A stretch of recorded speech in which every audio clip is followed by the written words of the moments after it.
going on, guys? I'm Andrew Schott, and welcome back to Sending Off Football. And this is a very special first one-on-one debate, and it's a big one. We have Mateo Vargas. I've known this kid since pretty much he came to this country. Yeah, you know.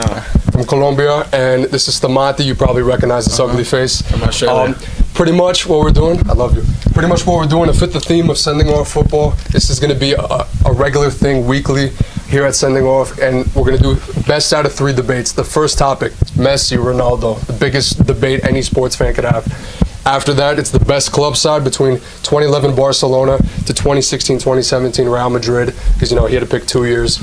And the last one, if necessary, is going to be which player had a bigger load to carry. Pretty much, which group of players was worse? Was it Portugal, which meant Ronaldo had to carry more players, or was it Argentina, which meant Messi had to carry more of a load? And basically how this is going to work, they're going to have 5 minutes for each debate, combined, and pretty much whoever I think lost the debate, they're getting a yellow. They're getting a warning, a caution. After that, whoever loses, whoever gets 2 yellows, they get a red, and the loser's gonna have to do something crazy, and we'll figure that out later. So, fellas, let's get it going. You wanna start? Let's go. Yeah, you can start off. You can start off. All right, let's go. Messi versus Ronaldo. Go. Alright, since we're in the conversation of who the best player is, I consider that the best player in the sport has to be a player that not only physically talented but also mentally is strong enough to withstand any challenge that comes his way. I admire Ronaldo because he's in an era that a lot of people say is not his, yet he's about to win his 6 Balón de Oro next to Messi with his 5, and you know, it goes a long way. You know, ones say that they're better than the other ones, but the other ones at the end of the year, in the biggest moments, quarterfinals, semifinals, finals, they always score and they always win. So, you know, I feel like that's what separates Messi and Ronaldo. Ronaldo, his mentality is so much more higher than Messi's. You know, when you see Messi's team struggling, he puts his head down. He doesn't cheer his team on. He doesn't bring the spirit up. He's more shy. And Ronaldo's the complete opposite. Ronaldo, he moves his team. Talk to each other, man. Nah, for me, the last decade, Messi has been the better player than Ronaldo. Last decade, in terms of trophies, goals, assists, overall play, I'm taking Messi than Ronaldo any day. Any day. But why though? Because he's just, if you watch him play, bro, he's better on the field than Ronaldo. Ronaldo is a goal scorer. I'll give him that. But on the field, if you watch Messi play, he creates, he does stuff with the ball. Ronaldo just sits there, waits, and scores. That's it. Now, if you were to look at the stats, Messi only had 2 more assists than Ronaldo overall the whole year. Okay, so Messi has the most assists in La Liga history. All right, yeah, and Ronaldo has reached every milestone in La Liga faster than any other player in history. Messi has the most goals. You have to remember, Messi came into La Liga first. Ronaldo reached 100 goals faster than any player in La Liga history. He reached 200 goals faster than any player in La Liga history. He reached 300 goals faster than any player in La Liga history. He reached 400 goals faster than any player in La Liga history. Now, listen, if we're talking about a passing game, yeah, Messi is a creator. They're 2 different players. But, you know, we're talking about a passing game and we're talking about goal scoring. What wins you the game? How many passes you're able to make? How many players you're able to set up? Or how many goals your team scores? Yeah, how many? Yeah. Because if we look at the passing, looking back at the World Cup, Spain had 500 more passes than Russia, and they lost. So they passed the ball really nice. They got the ball side to side. They set up each other. But at the end of the day, what wins you games is who scores goals and what team scores goals. And if I'm gonna pick somebody in a final to either make a goal or score a penalty, I'm going with Ronaldo all the way. Because if we see the 2016 Champions League, Ronaldo had an opportunity to seal it for Real Madrid. He took the opportunity and won. Now, what separates Messi is that he had the same opportunity with Argentina in Copa America to put his legacy over Ronaldo's, because now he has something to match on the international level. But what does he do? He choked. And not only did he choke 1 year, he choked 2 years. And then not only did he choke 2 years, he choked 3 finals. So you gave me a point before the show, how Messi beat Ronaldo in a final. But then we're also talking about how many finals has Messi lost compared to Ronaldo. Ronaldo has lost 1 final. How many has Messi lost compared to Ronaldo? 3, 4. All right, so if we're talking about the best player, how does the best player lose 4 finals? If you're the best player on the field and you set up everybody better than anybody, and you score goals more than anybody, and you assist more than anybody, then why in the biggest moments? Why in 3 straight quarterfinals? No, the biggest moments. Who has the most goals in a Clásico? Biggest moments, biggest game, Messi, no? And you know who's number 2? Who, Ronaldo? And you know who's number 1? And you know who's been in La Liga longer? Who's and number who's 1? been in La Liga Right, longer? what, 2, 3 more seasons? Who's How number 1? old was Messi? Ronaldo? He's Ronaldo's 33. Messi's 30. And how old was Ronaldo when he came to Manchester United? 18, 19? 19. And how old was Messi when he came to Barcelona? 19. He was. Debuted. Okay, when he debuted on the first team, he was 19. Yeah, but now we're talking about a player that went from a camp in Sporting. You know, you play with players in Portugal, and now we're talking about a kid who grew up in La Masia. 1 minute, fellas. 1 minute. One of the greatest youth academies in the world.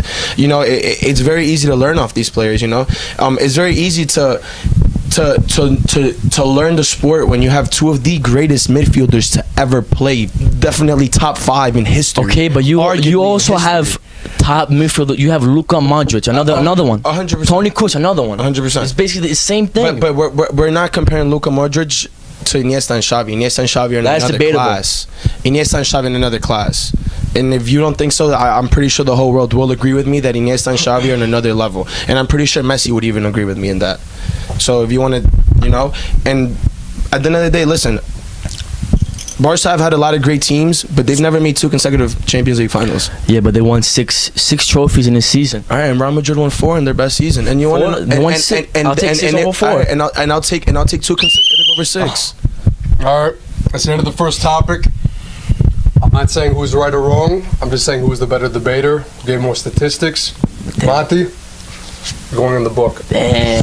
That's what it is. That's what it is. It's cold out here. All right, second topic. Better club side. 2011 Barcelona 100% Barca. or 2017 Real Madrid? 2016, is it 2016-2017 season? It's that one season. It was not this when they won the double. When they won the Champions League back to back. It's whatever you want. It's whatever you want. Talk to the they people. won the Champions League back to back. And that's what it's called. You have to pick one. It's the 2016-2017 season. All right, let's go. Let's get it. Alright. Let's get it. Who wants to start? Alright, that's all. Mati, talk to us. 2011 Barca. Let's go. Alright, so they won the treble that year. They won 6 titles that year. That Barca team is 10 times better than that Real team. Even though Real had that 40-game streak, but who cares about winning streaks? I'm talking about titles. Who won more titles? Barca had 6 titles. Real had 2. And 4. That year? 4. They had 4. No. 2000. No, I'm talking about that. 2016 year, they had 4. 4, really? You gotta remember who won the Super Cup. You gotta remember, but they count because out of the 6, Barca got the Super Cup. Okay, still every trophy that Real Madrid has won. 6 beats 4. 6 does beat 4. So all right, and the reason why I disagree with you is because 6 does beat 4, but what they do the following year after that, you're looking at a team that just came off winning a Champions League. To repeat a Champions League, that's the hardest thing you could probably possibly but we're talking do. about that year. And we're talking about that year. So now we're talking about a team that are defending their crown that year, defending champions that year. So now as the defending champions, you already have that chip on your shoulders. 2011, Barca didn't come in with the chip of, oh, we're the defending champions and we're going to defend our crown. They were hungry for it. You know what I mean? So it's very different when you're on one side of success and you're on the other side of, oh, you're trying to get to success. Real Madrid already had that success. They already won a Champions League. What's the hardest thing to do in club soccer? Win another Champions League. What they do, they had, how many times did Ramos score in the 90th minute? How many times did Real Madrid come back? The 40 game win streak goes so much more than just 40 games unbeaten. It goes that no matter what that team went through, they always found a way to either get back into the game, tie the game, or win the game, no matter what. You looked at Real Madrid's B-side. Real Madrid would rest their players for Champions League, and we're talking about a full squad. There is no substitutes. Hold on. There is no team with better substitutes in history than that Real Madrid side. If you ask Zidane what he would rather win, the Champions League or the La Liga, he would rather pick La Liga. He would. It's harder to win La Liga than Champions League. And he would. He even said that. And he would have said La Liga because he even said that this year. And he would have said La Liga because Real Madrid only won 2 leagues. But you want to know something? If we look back at the last 10 years, Barca have dominated with like 7 in the last 10 years. They have like 7 La Ligas. Now if we go to the last 10 years and you look at Barcelona and you're like, Barca, do you want your last 10-year trophies or do you want Real Madrid's last 5 years trophies? And I promise you that every Barca fan will say the Champions League, because no matter what, yeah, you could dominate. You could dominate Spain. We'll give you that. You know, the same way that Paris dominate France, the same way that Germany dominates that Bayern Munich dominate Germany, the same way that Juventus dominates Italy. They all win the double. All those three teams always win the doubles. The league is more important, bro. The league is more important. They always win their league, but at the end of the day, a Barca fan would rather Zidane will have La Liga because Zidane already has enough Champions Leagues, more than Guardiola had. So he doesn't care about La Liga. He doesn't care about the Champions League as much. Now, if you look at a Barca fan right now and you said Barca had an amazing year this year, lost 2 games, but you look at them and you say, all right, would you take your double or would you take the Champions League? And every single Barca fan would say we would take the Champions League over La Liga. But two trophies beats one. So. But 2 trophies does beat 1, but yeah, who had a more successful year? Why isn't Messi? We're not at the end of the year when Ronaldo wins Ballon d'Or, we're gonna see. And the reason why is because of Champions League. It's not because of league. You know, Barca won the league in February. You know, like it was good. Like, we're not saying the league is hard and it takes a lot of merit to win La Ligue, but we're talking about no team has won 3 straight Champions League since the 1950s. Okay.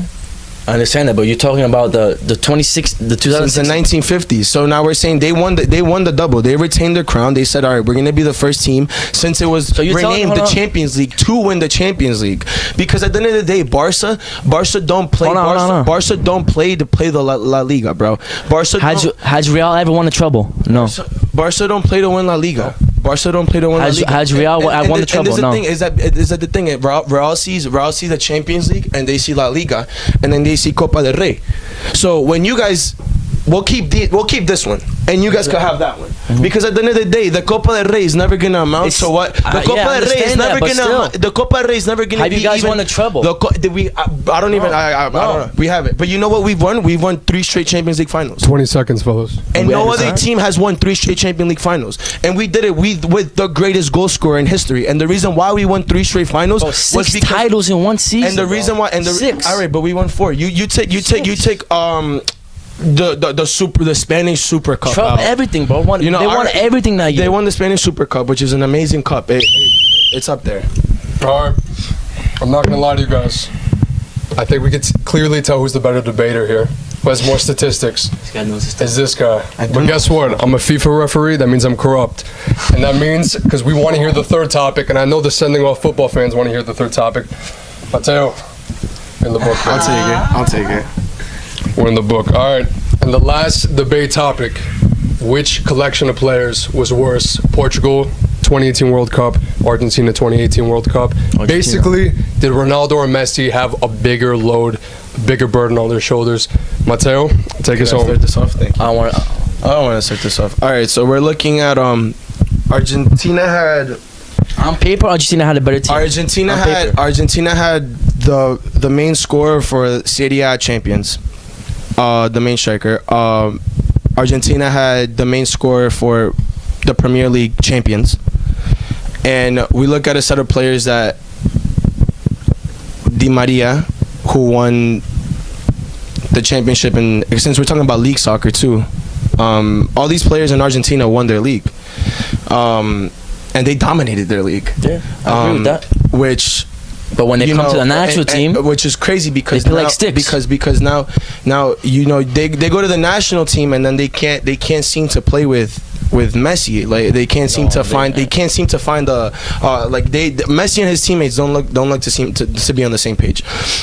And you know, when your leader before a game of a FIFA is putting his head down and he's looking like he's scared, the greatest of all time, quote unquote the greatest of all time, and he looks scared. When the greatest of all time looks scared, what type of fear do you think that gives his teammates? What type of confidence do you think that installs in his teammates? I think a lot with Argentina's problems has to do with the fact that the selection is picked not because who's better, but because who Messi likes and who Messi doesn't like. And it really seems that Messi really has a poor choice on people that he likes, because you know they let off Mario Icardi, which was the top scorer in Italy, and Paulo Dybala didn't play 20 minutes because he plays the same position. He plays the same position as Messi. You know, I look at that, but I look at Portugal's side, and I'm like, okay, they got Ronaldo, they got Pepe. He's 50 years old. That's good. They got Rui Patricio, who's a liability.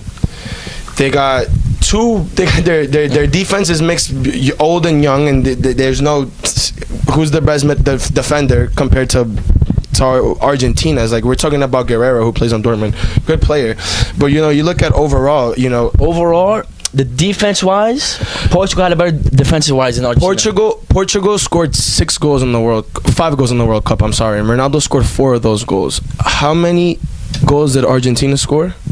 I don't know, to be honest. You don't know. So Argentina scored once against Iceland, 0 against Croatia, 2 against Nigeria, and 3 against France. So out of those 6 goals, I'm sorry, how many did Messi score? He scored 1, but he was involved in 3 of them. So he scored 1 goal. So, wow, that's incredible. So we're talking about who's carrying the load. So now, all right, but he assisted on 2. What? He assisted on 2 or 3? 2. On 2. So that's 3. So he in total counted for 3 out of 6 goals, while Ronaldo counted for 4 out of 5. And one of them was a penalty. So one of them was a penalty. Messi had a penalty opportunity too and missed it. So a 35-year-old movie director. Ronaldo missed a penalty to an actual professional soccer player. Wait, can I tell you why Shout out to Iceland. Huh? Shout out to Iceland. Yeah. Good lads. No, I'm gonna tell you why Argentina had the overload. So, first of all, the coach going into the World Cup, he didn't know who he's starting 11. Like, he thought his team was chilly. He had a left winger playing right back. Like, how are you gonna do that? And just 2 years before that, Portugal won the Euro Cup, but somehow they suck because of the greatest player of all time. He played 5 minutes in the final, and he did not carry his team to the final. Don't say that. He didn't carry his team to the final. His team did. But he had an assist and a goal in the semifinal. His team did to the final, to the Euro final.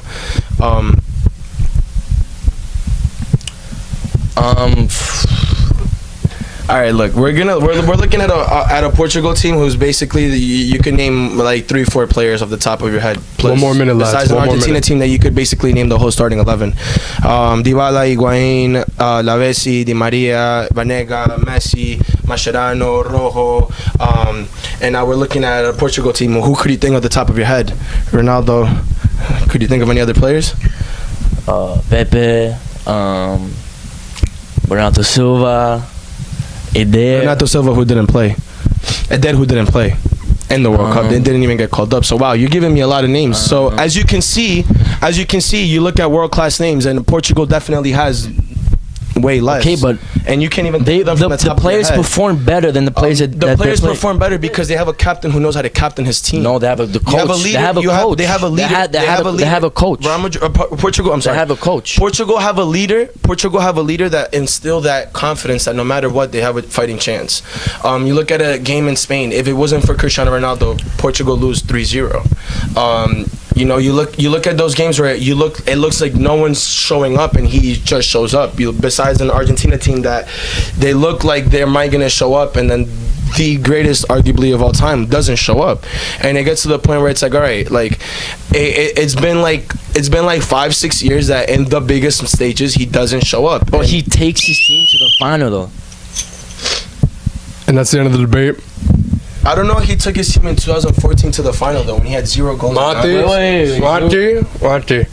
I'm sorry. Suck it, Eugene. But I'm gonna have to send you off the set. Suck it, Eugene. Our first annual 101 debate, the winner, Mateo Vargas. And you already know who it is, baby. Let's go. So what happens on sending off when you lose the debate?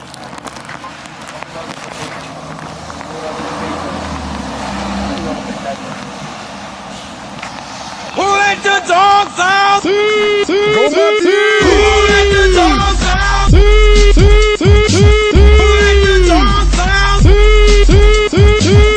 let the dogs out?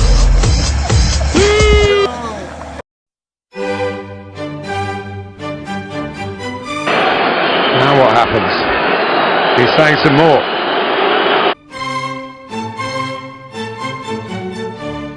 Di Totti, inconcepibile, guardate cosa fa da dietro, inconcepibile.